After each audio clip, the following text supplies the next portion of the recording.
wanted to come and share with you today about ways to use essential oils with your garden. This is my garden. This is one my husband does for me. This is our fall winter garden leftover. We've still got some kale and some garlic growing, and we're getting ready to start our spring summer one. But I wanted to share with you some stuff I learned on how to use essential oils with your garden. I wanted to share first an excerpt from D. Gary Young, The World Leaders in Essential Oils. It's a book that Gary Young wrote about how he came to learn about essential oils, and he actually uses essential oils for weed control with the Young Living Farm. It says he has developed a natural herbicide made with essential oils, neem oil, and castile oil.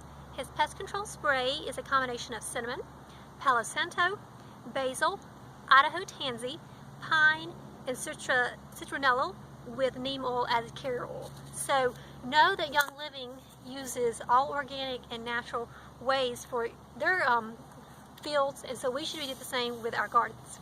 One thing that I do personally like to do is make a choice in using non-GMO organic seeds. So we actually order our seeds online from, they're called heirloom seeds, so they're guaranteed to not have toxic material in them.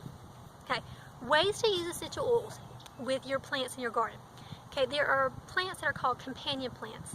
Okay, if you want to grow one particular plant, you can actually grow it's called its companion plant because they help each other. There's like a symbiotic relationship. They help each other. Okay, but if you weren't growing both those plants, what you could do is grow what you're wanting to grow and then use the companion plant essential oil when you're watering that plant, and that's going to help the growth of that plant.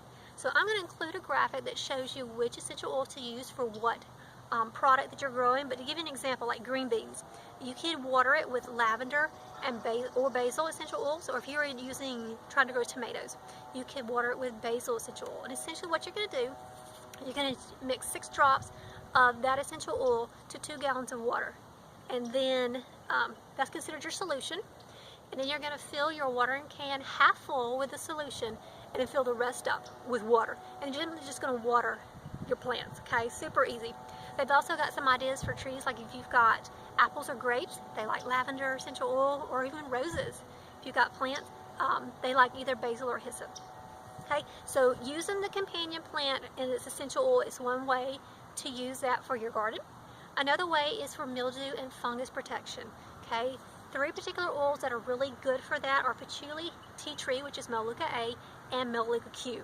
Okay, you're going to add 10 drops of one of those oils to a gallon of water and just simply spray your plant. Okay, when you're using essential oils with your plants, it's best to use it not during the heat of the day because you don't want it to scorch your plant. So I would suggest doing it early in the morning or in the evening time. Okay, so getting rid of mildew and fungus is another way to use essential oils for your plants. Another way is to get rid of those pesky bugs that we don't want around our plants. We do want some good bugs, but we don't want the bad bugs. Okay, so I'm going to include a graphic that shows what essential oils to use for what particular bug. But to give you an example, like ants. Ants don't like peppermint or spearmint. Or if you've got snails, they don't like patchouli or pine. Okay, and there are different methods you could use in applying these. Okay, there's the spray method, which is what I've done here. I took just some water and some peppermint oil because we were having issues with some bugs on the underside of our kale leaves. And so I just mixed it together, came out here, sprayed the bottom of these. Okay, and it helped tremendously on getting rid of those bugs. Those bugs do not like the peppermint smell. And it doesn't take much. You really don't taste it, or I didn't at least, on the produce. Okay, so spraying it is one option, using 4 to 8 drops in a gallon of water, spraying it. Okay, another method is to either use cloth or string. And what you're going to do is you're going to get your same solution mixture, your gallon of water, to the 4 to 8 drops of your essential oil, and then you're just going to dip that cloth or that string in it. So let's say I was using some cloth. I could tie it like onto the poles here, or if it was a certain fruit tree, you could tie different ones just randomly on throughout the branches. Okay, so you want enough to just kind of sporadically put it through, or if you wanted to put a string, I could put a string here across like that, or same thing in a tree. Okay. And then another application method that I thought was really cool, was a great idea, is to get like a cup, like a empty yogurt cup, and put it in the soil. You can dig it down into the soil, fill it up with the soil so that the top of it is the top level of your soil.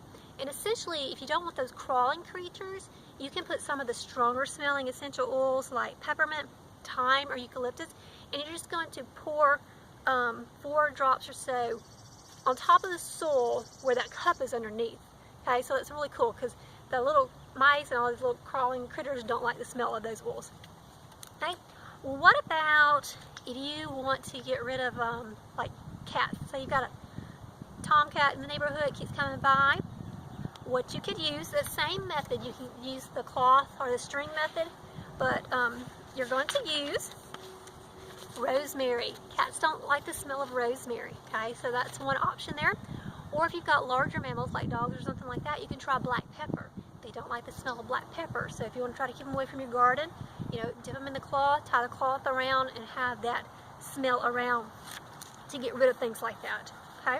So these are some cool, interesting ways I thought you could use essential oils.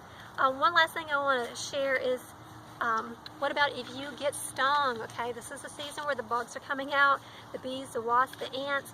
You can take 2 drops of lavender oil, 2 drops of chamomile, and 1 drop of basil, and you're going to mix it in with a teaspoon of your organic apple cider vinegar. Okay, mix that solution together, get like a cotton ball, and just swab it on you. Okay, if you don't have the organic apple cider vinegar, you could use some jojoba oil. That would be a good alternative for that. Okay, so I hope you enjoy these ideas, and I hope you'll be able to incorporate those in some of your gardens this year. Thanks, guys.